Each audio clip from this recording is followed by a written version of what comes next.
સુરત જિલ્લાના કામરેજ તાલુકાના પરબ ગામમાં બ્રાન્ડેડ કંપનીના નામે ડુપ્લિકેટ ક્લીનર બનાવતું રેકેટ ઝડપાયું છે. સુરત ગ્રામ્ય એલસીબી પોલીસે કાર્યવાહી કરીને સમગ્ર ગેરકાયદેસર પ્રવૃત્તિનો ભાંડો ફૂટ્યો હતો. મળતી માહિતી મુજબ જાણીતી બ્રાન્ડ લિઝોલના નામે નકલી ક્લીનર તૈયાર કરવામાં આવતું હતું. બનાવટી ક્લીનરને પ્લાસ્ટિકના 5 લીટરના કેનમાં પેક કરીને તેના પર બ્રાન્ડેડ કંપનીના લેબલ લગાવવામાં આવતા હતા.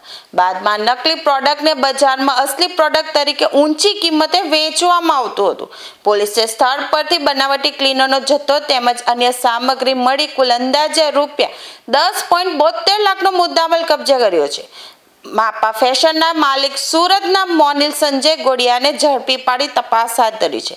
આ કેસમાં પોલીસે માપા ફેશનના માલિક સુરતના મોનિલ સંજય ગોડિયાને ઝડપી પાડ્યો છે. પોલીસ દ્વારા તેની પૂછપરછ કરવામાં આવી રહી છે. તેમજ આ રેકેટમાં અન્ય કોઈ લોકો સંડોવાયેલા છે કે નહીં તેની પણ તપાસ ચાલી રહી છે. સુરત ગ્રામ્ય જિલ્લા એલસીબીને માહિતી મળે કે પરબ ગામની સીમમાં ઓમ ઇન્ડસ્ટ્રી આવેલી છે અને એમાં માપા ફેશન કંપની નામની એક કંપની આવેલી છે, જેના માલિક છે મોનિલ સંજયભાઈ ડોડિયા.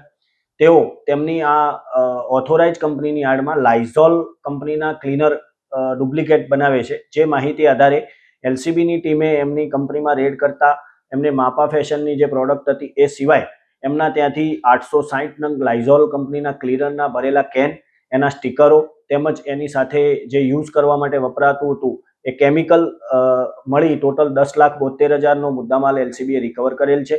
અને આ કામે કામરેજ પોલીસ સ્ટેશને જાણવાજોગ દાખલ કરી આગળની કાયદેસરની કાર્યવાહી હાથ ધરેલ છે.